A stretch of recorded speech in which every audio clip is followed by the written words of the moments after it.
तू ही रे माझा मितवा या मालिकेच्या आजच्या भागामध्ये आपण पाहणार आहोत आजी तिच्या रूममध्ये निवांतपणे आराम खुर्चीवर बसलेली आहे. ती विचार करते गुरुजींनी सांगितलेल्या पत्रिकेचा. त्या पत्रिकेमध्ये 34 गुण जुळत आहेत ते म्हणजे लावण्याचे. खरं तर हे खूपच अनपेक्षित आहे. पण आता हीच पत्रिका जुळतीये आणि आता लावण्यालाच आपल्याला सून करावी लागणार आहे. पण लावण्य सून होऊ शकेल का? कारण तिच्यावर उत्तम असे संस्कार नाहीयेत असा विचार करत आजी बसलेली आहे. तेवढ्यात अंजली आलेली आहे. अंजलीनं तिच्यासाठी पाणी आणलेलं असतं. आपली आजी ही चिंतेत आहे हे अंजलीच्या लक्षात आलेलं असतं. पण आजीनं असं का बरं केलं असेल की लावण्याला ती घरी बोलवतेय? त्याचबरोबर तिने ईश्वरीला देखील बोलवलेलं आहे. आता या दोघींना घरी बोलवण्याचं काय कारण आहे ही गोष्ट मात्र अजून अंजलीच्या लक्षात आलेली नसते. तेव्हा अंजली आजीला प्रश्न करते, लावण्याला तू का बोलवलं ते मला कळलं. पण ईश्वरीला बोलवण्याच्या पाठीमागं नक्की काय उद्देश आहे? नक्की तुला का असं वाटतं की ईश्वरी आपल्या घरी आली पाहिजे? का तुला असं वाटतंय अजूनही ईश्वरी आणि अर्णव हे जवळ आले पाहिजेत? मग तू लावण्याला का बोलवलंय? असे प्रश्न तिने आजीला विचारलेले आहेत. तेव्हा आजी सांगते, "हो, आता मी सांगते ते नीट ऐक. अगं, लावण्याचे 34 गुण जुळतायत आणि लावण्य आपली घरची सून व्हायची म्हणजे खूप कठीण वाटतंय मला. कारण तिच्यावरचे संस्कार अजिबात चांगले नाहीयेत. अर्णवचं अन् तिचं पटेल की नाही हेच मला कळत नाही. पण जर का तिच्यावर थोडे चांगले संस्कार झाले, तर मग मात्र ती आपल्या घरची सून होऊ शकेल.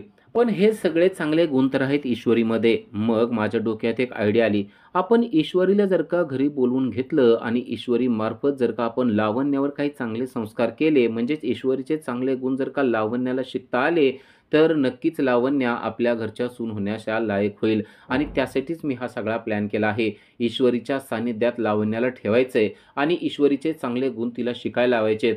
हळू लावण्यामध्ये फरक पडेल आणि लावण्य ही आपल्या घरची सून होऊ शकेल, असा माझा प्लॅन आहे, असं तिनं सांगितलेलं आहे. खरं तर अंजलीला यातलं काहीही पटलेलं नाहीये. लावण्य न बदलणारी आहे, असा तिचा ठाम मत आहे. आणि ती म्हणते, "तुला असं वाटतं की लावण्य ऐकेल आणि बदलेल?" तेव्हा आजी म्हणते, "हो, जरा कठीणच आहे, पण अशक्य नाहीये. मला वाटतं की लावण्य बदलेल. नव्हे तिला बदलावंच लागेल." आता अंजलीला काय उत्तर द्यावं तेच आजींना कळत नाहीये. म्हणून विषय अर्धवट ठेवून आजी आराम खुर्चीवरून उठते आणि बाहेर निघून जाते. अंजलीला मात्र विश्वास आहे की लावण्य बदलणारातली नाहीये आणि ईश्वरीचं तर ती अजिबात ऐकणार नाही. पण आता काय होणार आहे ते होऊ, असा विचार करून तिने विषय मात्र सोडून दिलाय. आता आजी आली आहे ती अर्णवकडे. अर्णवला तिला कन्व्हिन्स करायचंय, कारण तिने अजून अर्णवला सांगितलेलं नाहीये लावण्य घरी येणार आहे आणि म्हणूनच मस्का मारण्यासाठी आजी ही अर्णवकडे आलेली आहे. अर्णवला ती म्हणते, "अरे अर्णव, स्वतःची जरासुद्धा काळजी घेत नाहीस. बघ बरं कसा झालायस तू." अर्णव म्हणतो, "हे तू मला सांगतेय. आज चक्कर कुणाला आली होती माहिती आहे का तुला?" तेव्हा आजी एकदम गडबडत्याने म्हणते, "हां, म्हणजे होतं आता मी. अरे माझं वय कसं झालंय ना, तर थोडं असं होणारच. पण तुझ्या केसांना किती दिवस झालं मी तेल लावून दिलेलं नाहीये, मसाज केलेला नाहीये. जरासुद्धा तुला असं वाटत नाही का रे आजीकडून मसाज करून घ्यावा?" अर्णव म्हणतो, "का वाटत नाही? नक्की वाटतंय. कर ना. मी काय तुला नाही म्हणलंय का? पण स्वतःच्या तब्येतीची काळजी घ्यायची हे अगोदर लक्षात ठेव." आजी म्हणते, "अरे घेते बाबा. बस बरं चाल. मला जरासं ना आज तुझ्या डोक्याला छान मालिश करून द्यायचंय," असं आजी म्हणते. खरं तर आजीला त्याला ती गोष्ट सांगायची असते की लावण्य आपल्या घरी येणार आहे. पण डायरेक्ट सांगितलं तर हा भडकूचंदच आहे. हा भडकणार हे तिला माहीत आहे आणि मग तो खूपच विरोध करेल. त्यापेक्षा हळू त्याला ही गोष्ट सांगावी याकरता आजी खरं तर आलेली असते. ती त्याला म्हणते, "ठीक आहे बस. आता छानपैकी तुझ्या केसांना मसाज करून देते आणि छान तेल लावून देते." असं म्हणून ती गादीवर बसते आणि त्याला खाली बसवते. तेल घेते आणि थोडं तेल त्याच्या डोक्याला लावू लागते आणि म्हणते, "खरंच किती दिवस झाले ना तुला असा मसाजच केलेला नाहीये." अर्णव देखील म्हणतो, "हो ना, पण काही म्हण तुझ्या हातचा मसाज केला ना की अशी शांत झोप लागते ना, सकाळ झालं तरी असं वाटतं उठू नये."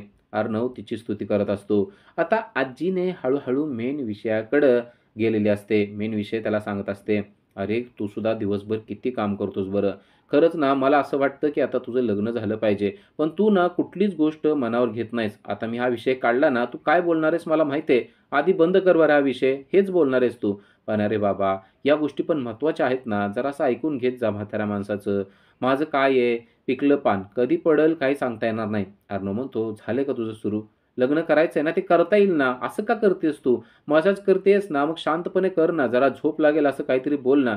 आजी म्हणते, "हो बाबा, झोप लागण्यासारखं बोलणार आहे, पण काही महत्त्वाच्या गोष्टी असतात त्यासुद्धा बोलाव्या लागतात. बरं, आता लावण्य आपल्या घरी राहायला येणार आहे बरं का, हे खरं सांगायचंच राहिलं माझं."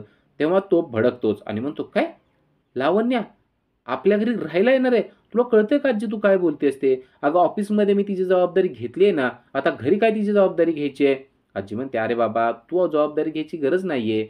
ते आपल्या घरी येणार आहे ना राहायला, राहू देत ना काही दिवस." तो म्हणतो, "हो, पण आपल्या घरी काय आहे? काय सोनं लागलंय आपल्या घरी? कशाला येणार आहे ती ना आपल्या घरी?"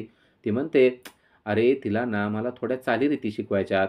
उद्या तिचं लग्न झाल्यावर, तिच्या नवऱ्याच्या घरी गेल्यावर काही चालीरीती तिला आल्या पाहिजेत ना आणि म्हणून ती आपल्या घरी येणार आहे. मला तिला काहीतरी चालीरीती शिकवायच्यात. शिकवू दे ना मला. तुला काय प्रॉब्लेम आहे या गोष्टीचा?" तो म्हणतो, "मला काहीच प्रॉब्लेम नाहीये. प्रॉब्लेम लावण्याला आहे. लावण्या यातली एकही गोष्ट शिकणारी मुलगी नाहीये. उलट ती आहे ना तुम्हाला ॲरोगंटली काहीतरी बोलणार, तुमचा अपमान करणार आणि तो मात्र मला सहन होणार नाही. तिने जर का तसं काही केलं, तर मग मी मात्र सहन करणार नाही, ही गोष्ट लक्षात ठेव." तेव्हा आजी म्हणते, "अरे नाही रे अशी करणार ती. कसं असतं ना, मुली एका ठराविक स्टेजला स्वतःला बदलतात. मी सांगते तुला नक्की लावण्या स्वतःला बदलेल आणि ना ती आपल्या सगळ्या चालीरीती अगदी व्यवस्थित आणि नीट शिकेल." तो म्हणतो, "ठीक आहे, पण काय गरज आहे तुला त्या चालीरीती शिकवायची? चट तिचा नवरा, तिची सासू-सासरे शिकवतील ना तुला. तू काय गरज आहे या गोष्टीमध्ये पडायची?" तेव्हा आता आजीला कळलंय खरं तर या दोघांचंच लग्न लावायचंय, पण आता जर का ह्याला बोललं, तर मग मात्र हा मजाकसुद्धा करून घेणार नाही आणि ताडकन उठून भांडायला सुरुवात करेल. आजी आता काहीच बोलत नाही. आजी म्हणते, "ती येणार आहे. तुला काय वाटतं ती येऊ दे का नको एवढं फक्त सांग. तुझ्या मनात नसेल ना, नाही तर नाही म्हणून सांग. माझ्या मेलीचं कोण ऐकणार आहे आणि काय फरक पडतो मला काय वाटतंय त्या गोष्टीनं? हां, दिला मी तिला शब्द ये म्हणून सांगितलंय, पण आता तुला नसेल वाटत तर तिला सांगते फोन करून, माझ्या शब्दाला घरात काही किंमत नाही बाबा. तू येऊ नको. सांगू का?" तेव्हा तो म्हणतो, "काय बोलतेस आजी? तुझ्या शब्दाला किंमत नाही असं झालंय का?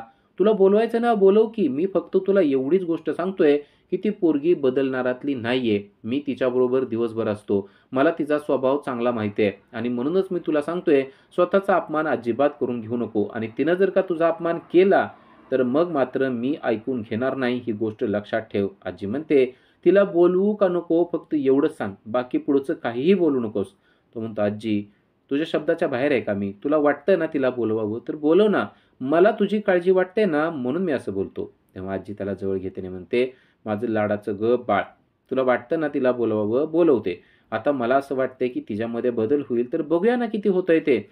जर झाला तर ठीकच आहे आणि शेवटी नाही झाला तर तिचं नशीब. आपण आपलं काम करायचं." असं म्हणून पुन्हा एकदा ती अर्णवचा मसाज सुरू करते आणि अर्णव त्या मसाजचा आनंद लुटत तिच्यासमोर बसलेला असतो. आता सकाळ झालेली असते. इकडे ईश्वरीच्या घरी धावपळ सुरू झालेली आहे. कारण ईश्वरीला आज कामाला जायचं आहे. रुमाल घेतला, मोबाईल घेतला, सर्व काही घेतलं, पैसे घेतले, असं ईश्वरी स्वतःशीच बोलत आहे. तेवढ्यात नमू तिच्या पाठीमागं आहे. "सगळं घेतलंयस का गं ईश्वरी?" "हो अगं, सगळं घेतलेलं आहे." "हो, पण चार्जर विसरलाय की तुझा. हा चार्जर घे." असं म्हणून नमूने तिच्या पर्समध्ये चार्जर ठेवलेला आहे. तेव्हा ईश्वरी म्हणते, "मला ना असं वाटायलंय, आज माझा ऑफिसचा पहिला दिवस आहे. असंच फील होतंय बघ." नमू म्हणते, "हो, तर मग आज तुझा कामाचा पहिलाच दिवस आहे की. आता अर्णव सरांच्या ऑफिसला तू जात नसली, तरी अर्णव सरांच्या घरी जातेस तू. आता त्यांचं घर म्हणजेच तुझं ऑफिस आहे, असं समजायचं आणि छान काम करायचं." ईश्वरी तर जाम खुशच आहे. ईश्वरी म्हणते, "खरंच, काम मिळाल्याचा आनंद ना काहीतरी वेगळाच असतो. आजपासून मी पुन्हा एकदा कामाला जाणार आहे." असं ते म्हणते. तेव्हाच जयू आत्या येते. जयू आत्याला खरं तर वाईट वाटतंय. जयू आत्या आल्या-आल्याच म्हणते, "सॉरी बरं का ईश्वरी." ईश्वरी म्हणते, "आता हे काय तुझं सकाळी-सकाळी सॉरी?"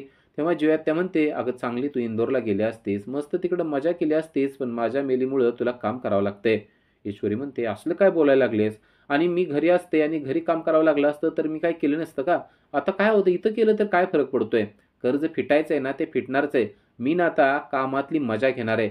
मजा म्हणून काम करणार आहे. तू काहीच काळजी करू नको." असं म्हणून जुई आत्याचं टेन्शन तिनं कमी केलेलं असतं. जुई आत्या म्हणते, "तू खरंच चांगली आहेस गं ईश्वरी.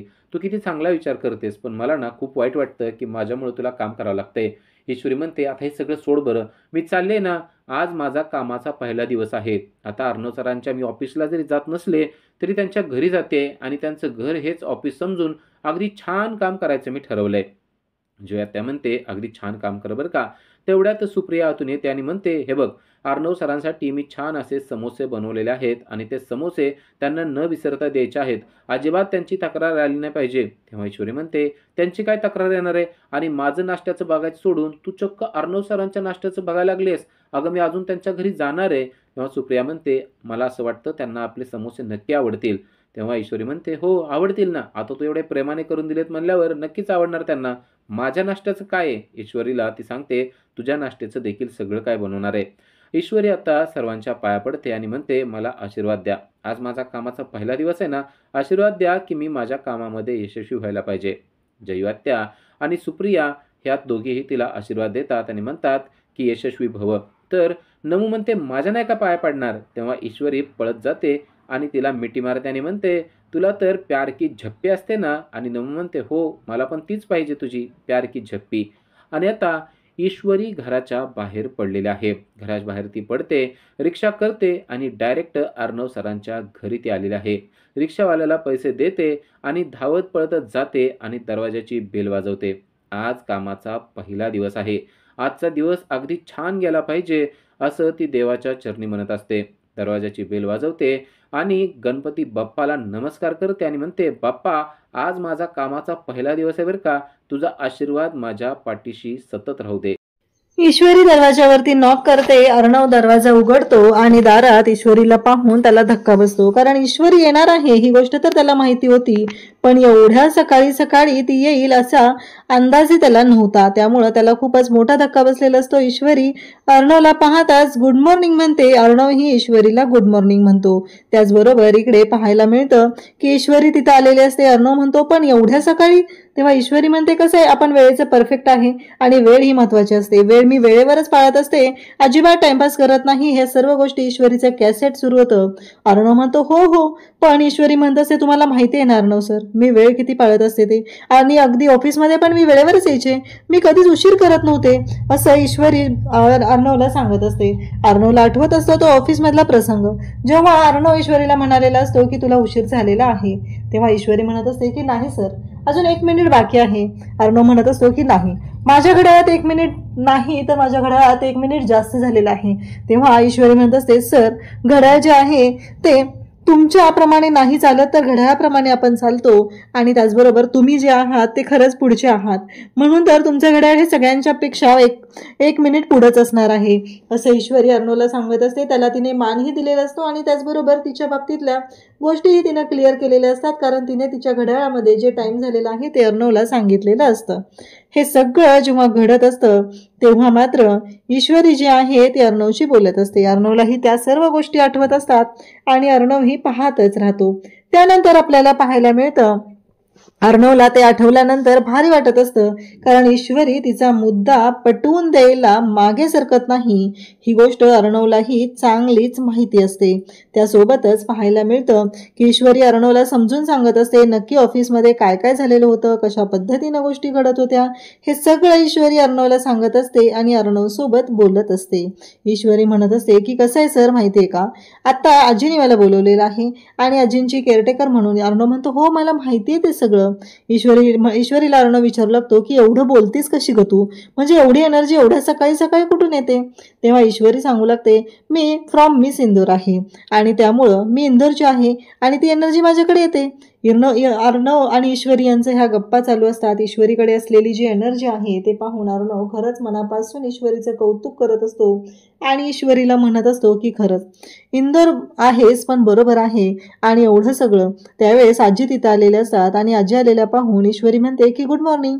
त्यावेळेस अर्णवही तिथं असतो आणि अर्णव म्हणत असतो, काहीही झालं तरीही या सर्व गोष्टी ज्या आहेत त्या अशा पद्धतीने घडतील असं वाटलं नव्हतं आणि एवढ्या सकाळी ही इथं आलेली असेल असंही वाटलं नव्हतं, हे अर्णवचं म्हणणं असतं. तेव्हा अर्णवला आजी सांगत असते की हो, कसं आहे माहिती आहे ना आजी, ती बघितलं ना किती मायेनं आलेली आहे आणि केवढ्या सकाळी सकाळी ती आलेली आहे. ही गोष्ट अर्णव आवर्जून आजीला सांगत असतो. त्यावेळेस आजीही म्हणत असते की मला माहिती येते, मीच तिला अपॉइंट केलेलं आहे. आणि अर्णव म्हणत असतो, हो बरोबर आहे, पण एवढ्या सकाळी ती येईल असं मला वाटलं नव्हतं. अर्णवचंही तेच म्हणणं असतं. आणि त्यासोबतच इकडे पाहायला मिळतं की जेव्हा हे सगळं चालू असतं तेव्हा मात्र इकडे आता जी वल्लरी असते ती झोपलेली असते आणि मग मामा रात्रीच आलेले असतात. मामा वल्लरीला गुड मॉर्निंग करतात. तेव्हा वल्लरी म्हणत असते, तुम्ही कधी आलात? तेव्हा मामा म्हणतात की अगं तूच तर दरवाजा उघडलास ना रात्री, मग मला काय विचारते कधी आलात म्हणून? रात्री तू दरवाजा उघडला, मला आत घेतलंस, म्हणजे तू झोपीत होतीस? तेव्हा मामी म्हणते, हो मी खूप झोपीत होते आणि आत्ताही मी तेवढीच झोपीत आहे. मामा म्हणतात, कालच मी इंदोरवरून फ्लाईट पकडली आणि आलेलो आहे, असं मामांचं म्हणणं असतं.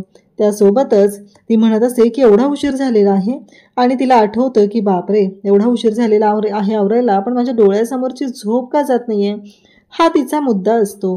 त्यासोबतच तिच्या घरची जी मेड आहे ती आलेली असते आणि ती गुड मॉर्निंग म्हणते आणि चहा देते. तेव्हा मात्र ती म्हणत असते की अगं खायला काहीतरी बनव, कारण भूक लागलेली आहे, असं इकडे वल्लरीचं म्हणणं असतं. आणि मामा त्याचबरोबर सगळेजण तिथं असतात आणि तेव्हा ती सांगत असते की बाहेरचं कोणी आले का?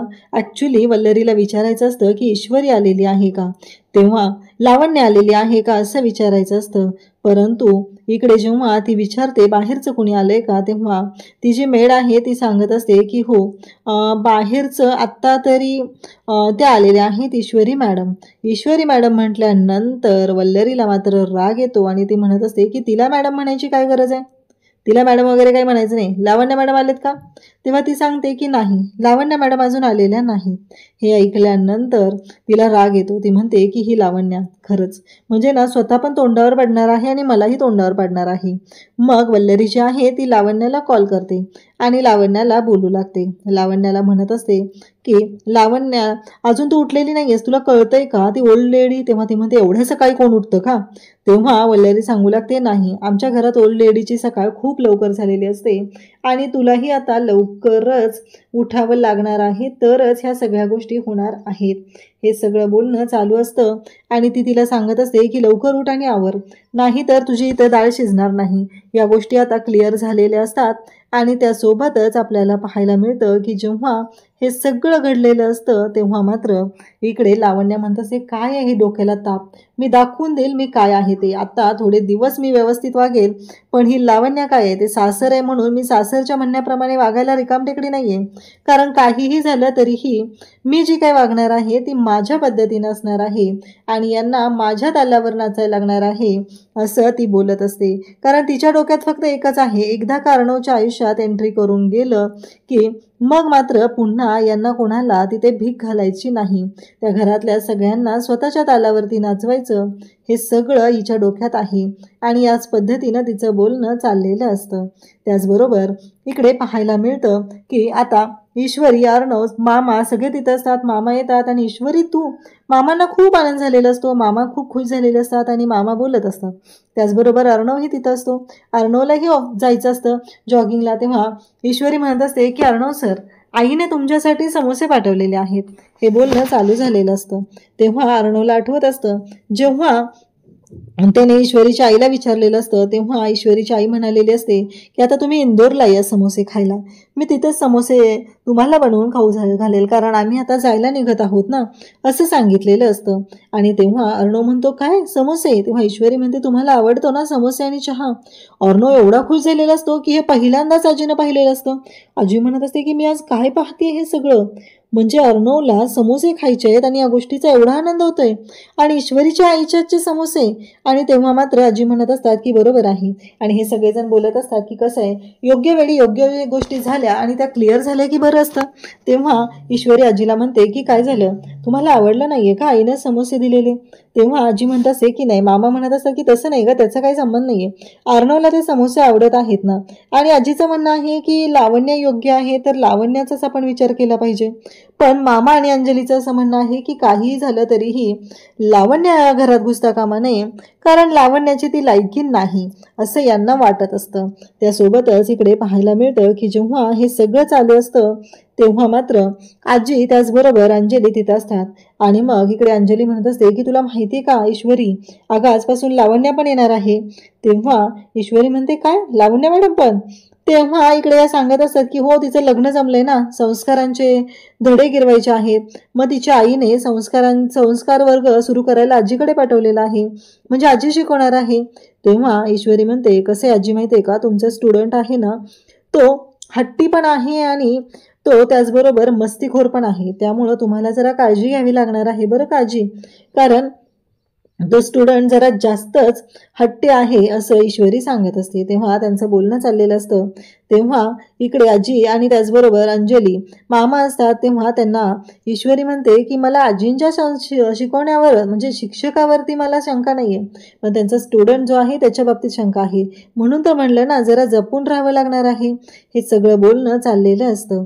ईश्वरी मात्र मनापासून या सर्व गोष्टी करत असते आणि मनापासून आजीला ती समजून सांगत असते. आजीची काळजी घेण्यासाठी ती आलेली असते. त्याचबरोबर इकडे आजी म्हणते की चल आतमध्ये चल, मी तुला माझ्या औषधांच्या वेळा सांगेल. त्यावेळेस अंजली म्हणते पण ती लावण्य येणार होती ना, ती अजूनपर्यंत आलेली नाही असं इकडे अंजली सांगत असते. त्यासोबतच पाहायला मिळतं की जेव्हा हे सगळं अंजली बोलत असते, मामाही तिथं असतात. त्यांचं आजीला एकच समजून सांगणं असतं की पत्रिका महत्त्वाची नाही आहे, अनुच्या आयुष्यात जी मुलगी येणार आहे ती महत्त्वाची आहे.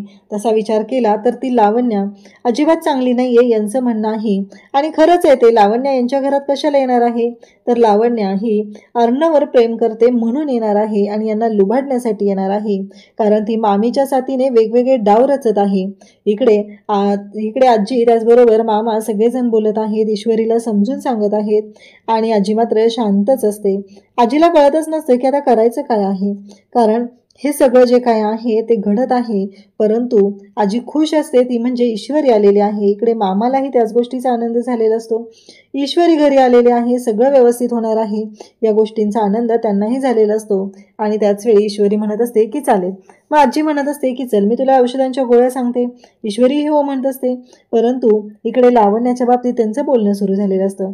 तर प्रेक्षकांना उद्याच्या भागात आपल्याला पाहायला मिळणार आहे की सगळेजण आता डायनिंग टेबलवरती आहेत. लावण्याही तिथं आलेली आहे. लावण्याही आता जेवायला नाश्त्यासाठी डायनिंग टेबलवरती बसलेली आहे. आणि त्याचबरोबर हे सगळं आपल्याला पाहायला मिळतं की हे सगळं जेव्हा घडत असतं की तेव्हा लावण्य म्हणते की हे काय इतकं ऑइली आणि अनहायजेनिक मी खाऊ शकत नाही असं ती म्हणत त्या समोशांचा इकडे अपमान केला जातो. आणि त्याचबरोबर समोशांचा अपमान ती करत असते आणि तेवढ्यावर ती थांबत नाही, तर ती समोस्यांची प्लेट आहे ती फेकून देते. आणि तेव्हा मात्र अर्णवला राग येतो. त्याहीपेक्षा वाईट वाटलेलं असतं ते ईश्वरीला वाटलेलं असतं, कारण लावण्य म्हणालेली असते इतकं ऑइली आणि अनहेल्दी मी खाऊ शकत नाही. तेव्हा मात्र इकडे ईश्वरी वाईट वाटलेलं असतं आणि ती म्हणत असते की तुझ्या आई आणि तूच खा, आम्हाला देऊ नकोस असलं सगळं खायला, असं ती बोललेली असते. तेव्हा मात्र ईश्वरीला वाईट वाटतं, ईश्वरीच्या डोळ्यात पाणी येतं आणि ईश्वरी तिथून निघालेली असते. तेव्हा अर्णव म्हणतो की थांब मी सिंदूर. आणि अर्णव तो जो फेकलेला समोसा असतो, जो ढकलून दिलेला समोसा असतो, तो समोसा उचलतो, प्लेटमध्ये ठेवतो आणि तिला सांगतो की एक गोष्ट लक्षात ठेवायची आहे की अन्नाचा अपमान केलेला सहन केला जाणार नाही आणि हे तुझं जे काही वागणं आहे ते पूर्णपणे चुकीचं आहे. आत्ताच्या आत्ता माफी माग, तुला मी सिंदूरची माफी मागावी लागेल असं म्हणत अर्णवने लावण्याची चांगलीच वाट लावलेली आहे, कारण लावण्य चुकलेली आहे, तिने अन्नाचा अपमान केलेला आहे. अशा पद्धतीने वागायची काहीही गरज नव्हती, अशा चुकीच्या पद्धतीने ती वागलेली आहे आणि म्हणूनच अर्णवने तिला लायकी दाखवलेली आहे. तिला सांगितलेलं आहे की आत्ताच्या आत्ता मी सिंदूरची माफी मागायची आहे, अन्यथा मी काय म्हणेल ते तुला ऐकून घ्यावं लागेल. अशा पद्धतीने इकडे तो बोलत आहे. जर आता लावण्याने हात जोडून नाक घासून माफी मागितली नाही तर अर्णव नक्कीच लावण्याला घराबाहेर काढणार. अशाच अपडेटसाठी चॅनलला सबस्क्राईब करा. थँक्यू.